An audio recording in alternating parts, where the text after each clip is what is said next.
So looking at this outline, really, just a few thoughts for today, and then in the end, of course, as Athelia mentioned, we'll have a bit of Q&A. Okay, good. So taking off really with the first cluster of concept, the economic development and access to electric power. So really just looking at the slides, you can see just a couple of thousand years of data. It's really a lot of the action, as it were, in economic development has happened just really over the last 400 to 500 years. In other words, modernity as we know it today is really a rather recent phenomenon. And so in fact, here you can see in the next slide now how that shape, that upward sloping shape, really is reflected as well in how humanity has used energy. And you can see here really these stubbornly high shares, as it were, of fossil fuels is really a function, of course, of our institutions, our habits, our ways over the last 300 or 400 years at minimum. And so, in fact, that brings up the issue of how these habits and ways that can be rather entrenched in society, and so therefore highlighting the difficulty perhaps of getting out or of breaking out of this mold, as it were. So here, our next slide here in slide 6, we can see, of course, that with economic development, with economic growth, we can see also the amenities of modernity. We have the steam engine, electric motor, gasoline engines, the television, of course, the internet. But at the same time, we can see, and we are aware of some terrible data, terrible numbers, the extreme energy inequality that we observe. Look at this slide, 800 million people with no access to electric power, 2 billion no cooking facilities. These are really disheartening numbers. And of course, in a way, we can say that there has been a lot of progress in the fight against poverty. But nevertheless, we can see the figures. Most people still live in the world of poverty, at least if we define it in terms of $10 a day or less. So this conclusion really has come about through, well, in particular here, there are some researchers who are working in this group, Our World in Data. And so here we can see really the challenge is enormous. And so we know that energy can be an important factor in bringing about economic development. Of course, it alone is unlikely to bring about growth and prosperity. Perhaps its limited presence, let's say it that way, could become a stumbling block for to economic progress. In fact, here on our next slide, we can see the limited presence. In fact, in particular for electric power, the number of fortunately, the number of people without access to electric power has been falling globally, right, over the last 3 decades. Both in terms of total and of course for middle-income countries, but for me, again, a terrible statistic here. For low-income countries, the trend seems to be going in the wrong direction. So for me, this is really, again, another disturbing phenomenon. Slide 11, we can see here, highlighting, in fact, the issue of the correlation between access to electric power and GDP. And of course, in general, we can see that there seems to be a nice movement, the co-movement of the two variables. So we know there's good correlation between the two, but of course, correlation is not it's not causality, as I'm sure you're aware. So in fact, here there is a literature showing that energy poverty, rather solving energy poverty, does not quite solve energy poverty completely. So in fact, even if there is electric power, I mean, there could be many other factors getting in the way, so to speak. So there's affordability, the issue of reliability, the usability of the electric power, its availability in terms of how sometimes the electric power may not be available all the time. And of course, the other factors in life of people, right? Running water, basic sanitation, consistency of food supplies, education, of course, healthcare. Of course, healthcare very much a key issue now. That most of us are living under lockdown. And so the bottom line here really is that we, as we know, right, economic development is pretty much a story of transition, right? Moving from one structure of economy to another. And so energy is important. It's a key factor in the journey of economic development. And of course, now we know that energy itself is going through its own transition. A transition from the fossil fuel to low carbon technologies. So in fact, let's have a look at this transition, this particular transition now in terms of the key role of electric power in this ongoing energy transition. So here, slide 14, we can see energy really is a big contributor to CO2 emissions worldwide. And again, you see this upward sloping type of curve in slide 15 that is really oil and gas are really the big sources of CO2 emissions. And of course, in particular, in terms of percentage, electric power has a big chunk, as you can hear on slide 16, a big chunk of CO2 emissions worldwide. Of course, side by side transport, because of course transport is at the moment still by and large oil. Now the thing is, the relative mix of electric sources apparently has changed not by very much over the last few decades. So here you can see the persistence of the chunky share of coal. Oil, fortunately, has been going down in terms of the share, but coal is there. And of course, natural gas is still there. So in fact, even if later on we're going to have a look at some forecasts, we shall see that there will still be a good share of fossil fuels going forward in the next 2 or 3 decades. That is according to the forecast that are being prepared. So slide 18, we can see here, fortunately, that global CO2 emissions have flattened somewhat in 2019, and this is due to several factors. As here, IEA has identified that there is some of the reasons are the expanding role of renewables, mainly wind and solar. And of course, fuel switching from coal to natural gas, right? It's because of course coal is much more polluted than natural gas, and so the switch from coal to natural gas is a good thing. And of course, higher nuclear power output is also a good thing. So helping, shall we say, flatten and somewhat the global energy-related CO2 emissions at least over the last year. Now, also another factor on the demand side, we know that there is also a shift in the composition of end users. In particular, here we can see electric, of course, in general, electric power use is also growing, but also transportation, right? And so that is another big sector that is waiting to be electrified.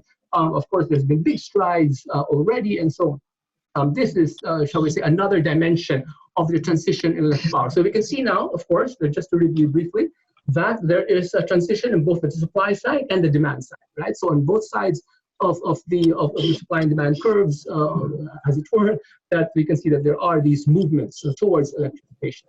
And of course, slide 20, you can see this global power sector investment is quite huge. You're looking at huge numbers here, 20 trillion over the next couple of decades, and power sector is in fact again, a big part of the total energy supply investment. So this includes new power plants, transmission lines, distribution lines. In other words, a lot of the infrastructure. And here, lo and behold, the bottom cluster of bottom bullet here in slide 20, you can see gas-fired capacity grows, of course, in order to provide the reliability for renewable energy. Okay, so this was the forecast I was mentioning a while ago, slide 21. We can see here going out 3 decades to 2050. This is a forecast prepared by the EIA. This is the statistical arm of the Department of Energy of the US. And see here that coal is the black slice there, and you can see it doesn't vanish, at least given the current forecast. In fact, here now is the challenge for us, especially here at CEP-MLP.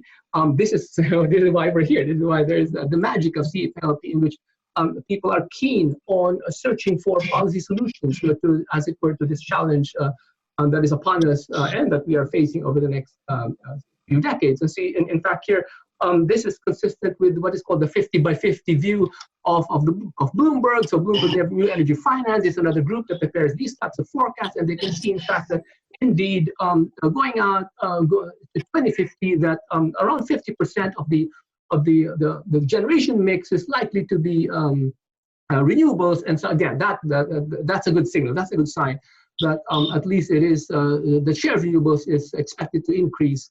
But nevertheless, the message still remains that if you go back to slide 21, in fact, that natural gas, coal, and nuclear are unlikely to, or fossil in general, is unlikely to go away quickly enough, perhaps. Okay, now, slide 23, solar, wind, and hydro. So here this graph looks at the net electric generation from renewables. So this is just the renewable slice. And you can see here, and the reason why I label the slide solar, wind, and hydro, because of course solar and wind are, very popular renewables, but hydro remains a key player, right? Of course, its share goes down, it's in the right side, because, well, definitely solar and wind are increasing, have bigger and bigger shares going out 3 decades into the future. So again, it's the EIA forecast. And of course, we know that there has been huge successes, right? in reducing the costs of solar and wind. So here, the next few slides, we have reductions in wind. Here we can see the trends are really nice, going down left to right. That's a good sign for solar and for solar PV and solar systems. And that's all, of course, result really of good policy, in particular the policy of providing support for these types of technologies. And so, in fact, in the next two slides, slides 27, slide 28, really talk about some research that has been done. Actually, there's a book resulting from many years of research by this an economics professor in the US, talking about the story of how the technologies have really improved over time. But of course, let's step back a minute, right? I mean, we know in general, right, that there is at least two market failures, right? In the energy markets, we know that we need to control pollution or to control emissions. So we tax the bad, right? Ideally to price the carbon, but also the learning by doing, right? And so here that is happening, or potentially could happen in the renewable sector, learning by doing without that otherwise would not have emerged, in the absence of support, of policy support. So here, this book, I encourage you, if you have the time to have a look at it, really talks about the story of how there were really sequential contributions across several countries, starting with fundamental discoveries, and then, of course, breakthroughs in the different laboratories, both government and private, and of course, eventually commercialization, ultimately, and of course, bringing the costs way down, and of course, expanding access to many parts of the world. Okay, so that is we can see, we have just seen, right? So the concept of transition, but also in particular the role of electric power, right? And so now let's dig deeper into this matter of climate change, but in particular the key role, as we already saw, of electric power, but this time also the key role of markets and how markets can actually help facilitate this movement towards a low carbon future. So we know, and here I like this description used in this article, Climate Change Economics article, saying that climate change adaptation is really any action to minimize harm or capture opportunities due to climate change. So for me, this is a very optimistic view, right, of a very entrepreneurial, in fact, of trying to find solutions, as it were, in the context of a market economy, in fact. And so here, of course, one of the big factors, of course, the proper pricing of greenhouse gas emissions. So we know that this externality that ideally should be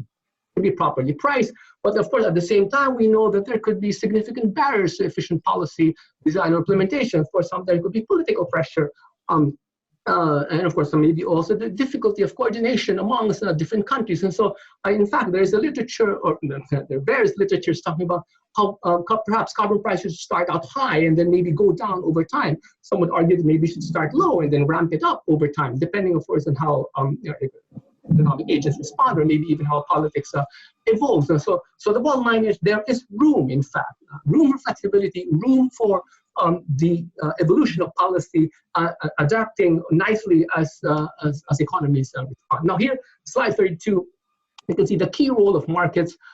Essentially, we know, right, that price is a signal, right? Ultimately, guiding, sending the right, as it were, message to buyers and sellers, right? To helping along increase the efficiency of production, operation, and expansion decisions. And so market prices markets are very good gathering information, and of course disseminating information to enable economic agents to respond or to act accordingly. And so in fact, in particular, electric power markets are very much in the forefront. And here, in fact, let me comment briefly on the nature of electric power as a commodity. In fact, of course, there are many commodities, and in general, you can characterize the commodities in terms of their characteristics.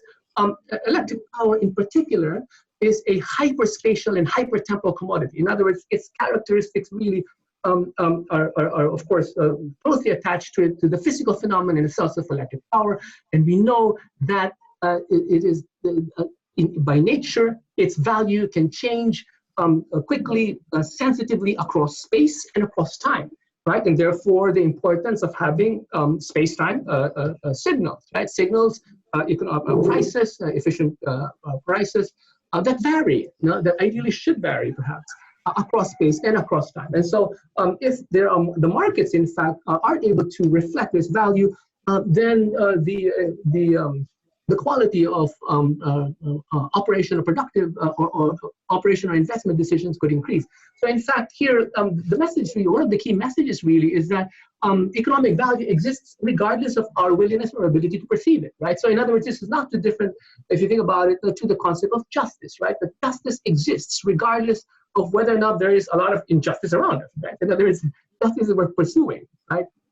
No, all the time, right? And so it's similar here, a similar case in the valuation of the granular, as it were, valuation of electric power. That, in other words, it's important to establish institutions, market structures, design markets, and in fact, I'm foreshadowing essentially some of the concepts that I do plan to mention at the end.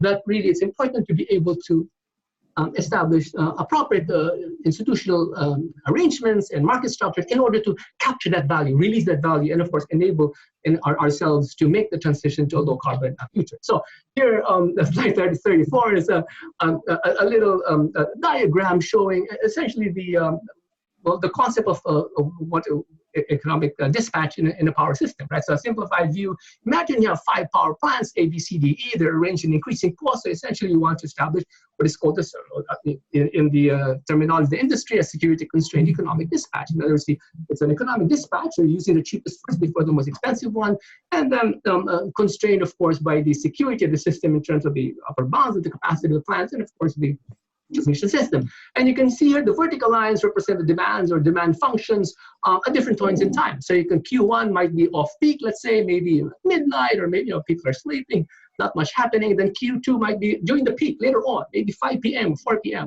right? When when the economy is getting going and then things are happening. And so here it just makes sense that obviously in lower levels of demand that you only need plants A, B, C to meet the requirements. So this might be P1, and then later on, once the economy during the day is going forward, Q2, peak of the day, then yes, additional plants might be needed. So you now need plants D and E, and therefore price could be in fact higher, or a bit higher. So price would now be P2 at that next period of the day. And so this diagram, in fact, is very simple and yet very powerful in conveying the concept of lambda, right? So in fact, this for me is one of my favorite Greek letters. Lambda, essentially capturing the shadow values for electric power. And this is the Greek letter that's typically used in the literature and a lot of the terminology. And so essentially, it's a good shortcut, in fact, for us conceptually to remind ourselves of the true economic value of electric power, especially if the system is at capacity, right? So the whole idea of economic rent plays a key role here, meaning that if the capacity is, if the system is at capacity, the price, of course, reflects marginal cost plus some economic rent, the properly earned, not in the context of rent seeking, but rather true economic value arising because of a situation of scarcity. So in fact here in slide 37, this is at the heart of an equilibrium condition in which if you have a demand function that is, if you look at the bottom chart here, the demand function is in the region where there's abundant capacity,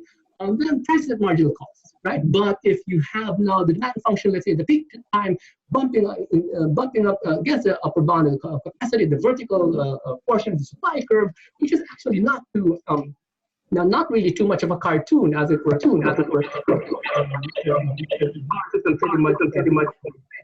In the vertical section supply curve, then the demand function intersects the vertical section, and so the price is really equal to marginal cost plus some component of economic rent. So, given that, we are now, shall we say, equipped to investigate now how markets, market design, and of course, in particular, storage would play a role. So in fact, here I throw in the slide on water market because, again, right, it's important to have good economic signals, not just electric power, but in particular water, especially if, as you remember the previous slides, one of the previous slides we were showing that hydro, right, would continue to play an important role. And of course, after solar and wind, hydro is probably also likely to be a key technology out there as the energy transition evolves. Of course, hydro is a well-established, mature technology and has a good potential for contributing to the reduction in CO2 emissions. Okay, so now pricing carbon. Okay, so here let's look at some concepts and essentially just bring them together in terms of how the appropriate economic signals are being sent for the efficient operation and expansion of the systems. In other words, let's just encapsulate that thought for the moment, right? So imagine you're trying to look at the electric power system over the next 2 or 3 decades, right? So what's essentially happening is this, right? That the optimization is proceeding forwards and bringing in resources, whether these are power plants or transmission lines, at the appropriate scale, location, timing, and technology, right? In other words, the optimization is moving forward and trying to establish appropriate combinations of these alternative options, as it were, of the different approaches to expansion of the power system, right? So one might imagine, let's say, a 200 megawatt solar plant in the north 5 years from now, or maybe a transmission line of 1,000 megawatts in the south 5 years from now, right? So in other words, there are these combinations. And so it's important, therefore, that, as I mentioned a while ago, given the hyperspatial, hypergranular nature of electric power, that these signals are really as granular, as refined enough as possible, so that there could be the appropriate investments that could be made over time. Because especially we know that given these types of investments tend to be rather chunky, right? They come in lumps, and of course, once established, that would have a very long life indeed. So. Looking now at slide 40, we can see there the social cost of carbon, right? So the idea that if you have now the price of the price of the emission, right? If you're able to properly assign the price of emission, then ideally it should reflect the true cost or the damages, as it were, arising from those emissions. And so there is actually a working group on this in the US trying to provide estimates of this number, and so at least one range of estimates is showing that it could be between $25 to $115 per metric ton in nominal dollars. And so, or remember also we said a while ago, right, that coal is probably has more emissions than natural gas, and so therefore, as you can imagine, right, if there's a price for per ton of carbon, then we know that for any given price of the emission, that the impact on coal would be stronger.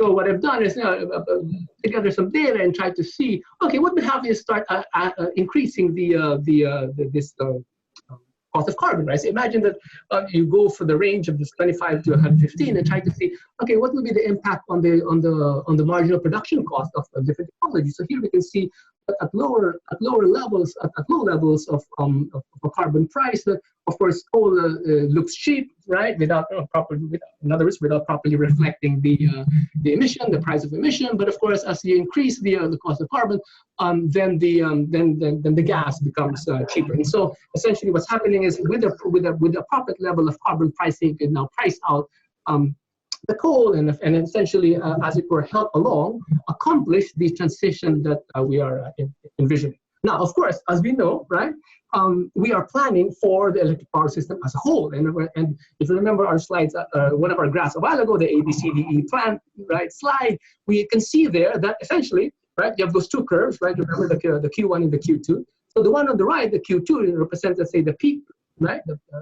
Or the high levels of demand. And so, of course, in principle, one would have to prepare for that high level of demand. And so the level of peak is actually a crucial figure, a crucial piece of data for a power plant, a power system planner to consider. So in fact, here's some data on, this is the data in the US, so looking at the behavior, as it were, of electric power consumption during the day. And so here, and of course, we know, right, there's seasonality associated with this, with the consumption of electric power. So here, January and April, July and October is here. There are differences. The July is much higher overall. And here's a further breakdown. Slide 44, in fact, for me, is quite informative, having you can see here a more granular breakdown. So here you can see this is for the U.S. So different parts of the U.S. Northwest and Central. We have California here at the bottom left.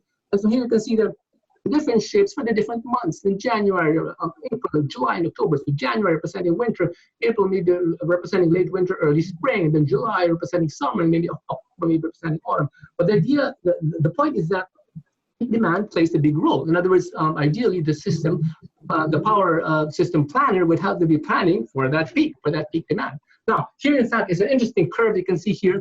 Some analysis are also performed by the EIA, this the U.S. Department of Energy, and the impact of the virus. And in fact, here you can see the virus is already, shall we say, it looks like it's already caused a reduction, right, in the level of consumption. You can see here the 2020 curves are much lower than the 2017, 2018, 2019 curves, and also that the 2020 curve is, it looks like the morning peak has shifted and the low shape is flatter. So I was playing around with some data yesterday, and so I was able to look at 2 Tuesdays. This is the tale of 2 Tuesdays in the UK.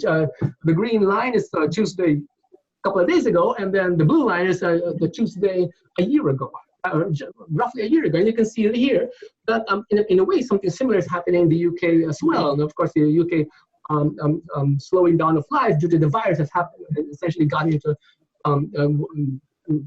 picked up in earnest maybe the last couple of weeks. And so here you can see there is a somewhat flattening of the shape.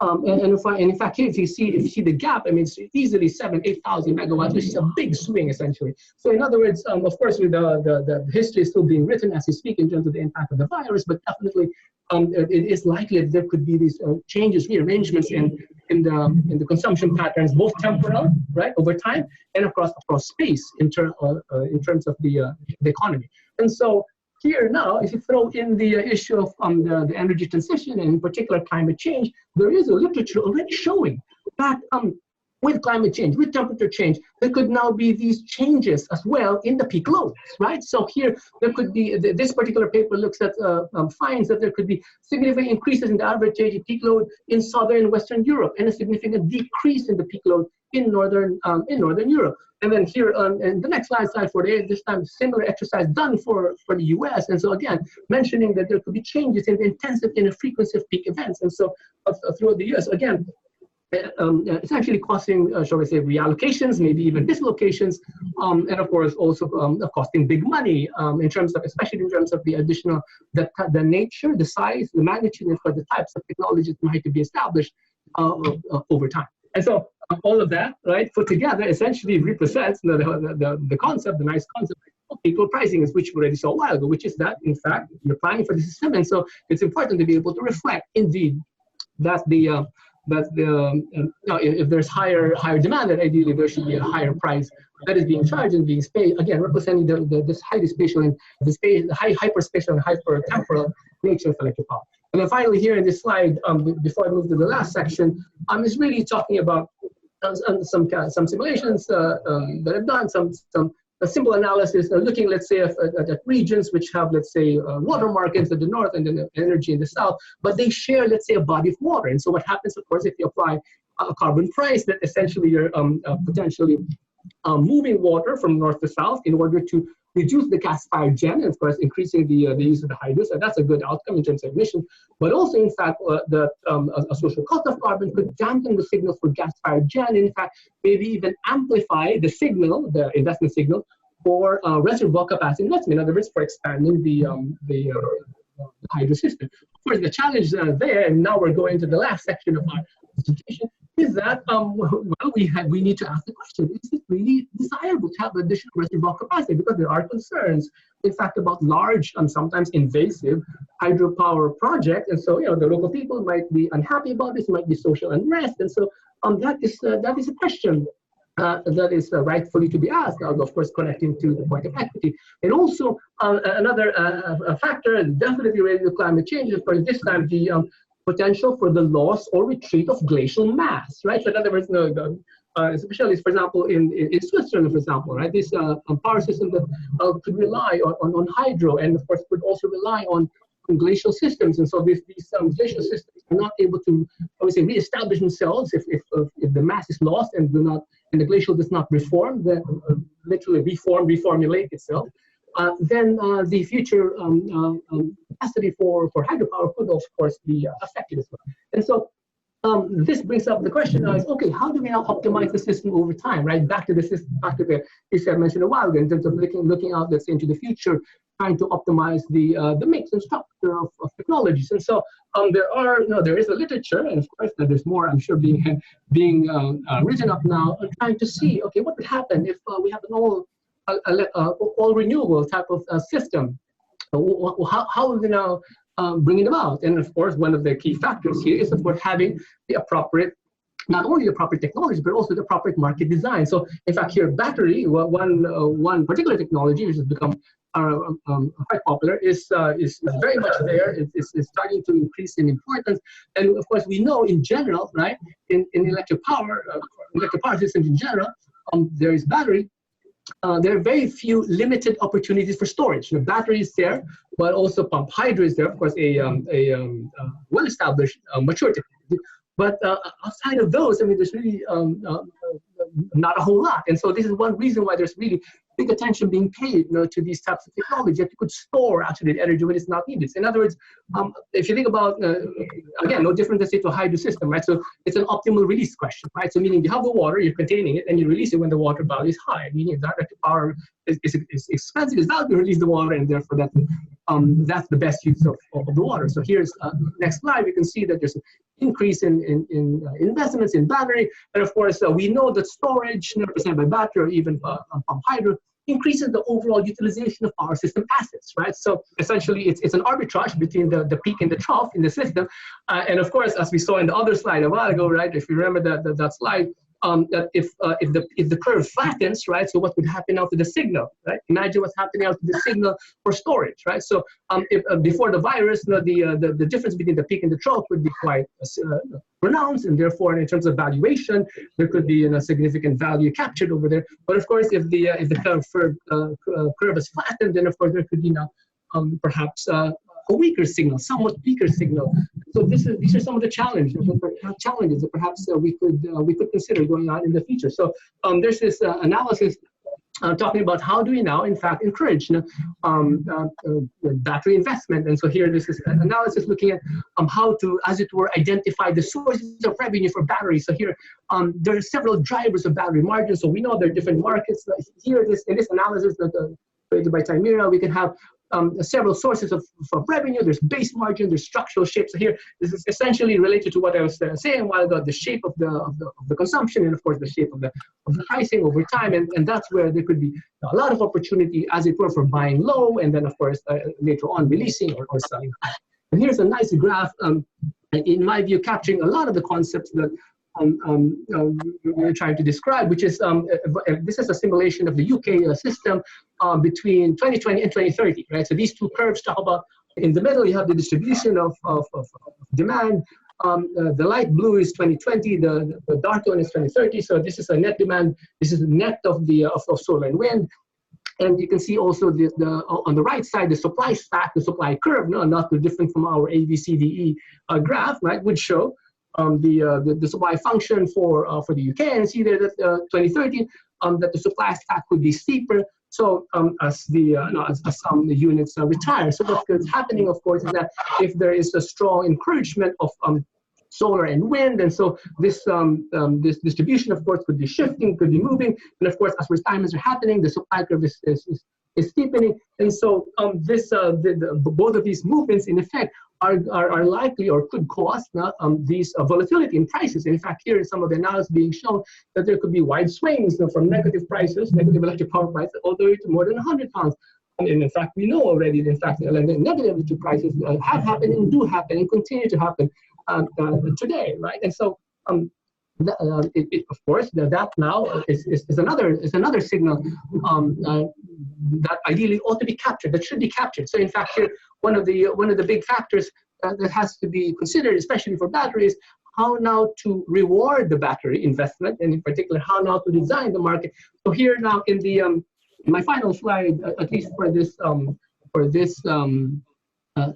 section, which is to say that at the end of the day, right, we are seeking to optimize the mix of the different technologies, and so there could be alternative market designs considering the different, shall we say, time slices of equilibrium. There could be a few seconds to 5 minutes, maybe even to 20 minutes. No, so the 10 or 20-minute spinning reserve markets, in fact, already exist in the US, for example. And so the challenge now here, of course, is that we recognize in the transition to low carbon, to recognize the role of markets, to be able to design the market structures in such a way that we would be able to bring on board, as it were, to incentivize appropriately the proper technologies, and of course, ultimately help us achieve the transition that we need. Okay, so here, this is the, essentially, we're back to the outline. So here we've just covered a lot of ground in terms of reflections on what's going on. Overall, I think there's a lot of interesting analysis happening, and so I'm really eager to hear your questions and hear your thoughts. And of course, if you don't finish today, you can always send me email later on.